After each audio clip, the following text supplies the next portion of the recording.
devo annunciare la morte del nostro Santo Padre Francesco. Pope Francis, the first Latin American pontiff, has died at the age of 88. His death coming just hours after his final public appearance, blessing thousands in St. Peter's Square. So good morning to you at 8 o'clock here on Monday morning. We begin there. Francis spent 12 years as the holy leader of the Catholic Church, making an impact around the world, including here in our province. Our Nicole Lampa has been tracking reaction for us this morning. So, Nicole, the Pope certainly made that impact during his trip to Alberta nearly 3 years ago, especially in Maskwacis.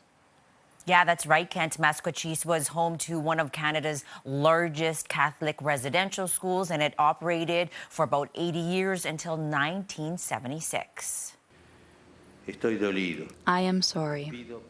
I ask forgiveness, in particular, for the ways in which many members of the Church and of religious communities cooperated.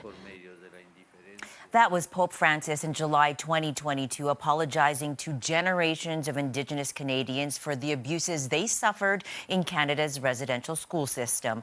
Pope Francis called his visit to Canada and Maskwacis a penitential pilgrimage. He spoke about the moccasins that were given to him, a symbol of the suffering endured by Indigenous children, and how they kept alive his sense of sorrow.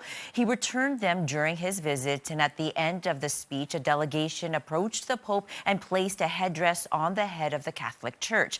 The Vatican says the Pope's entire life was dedicated to the service of the Lord and focused on universal love, especially for the poorest and most marginalized. Pope Francis made history as the first Latin American pontiff from Argentina, and he was known for his humble style. Lived in a small 3-room apartment, a small study, a slightly bigger living room, and a small bedroom. That was how he lived almost 13 years as Pope. He was identifying with the poor of the world. And when he went around visiting countries, as when he visited Canada, he went in a small car. A conclave of 120 cardinals must now gather at Vatican within the next 20 days to pick a new pope. And we'll have more reaction to the Pope's death in half an hour.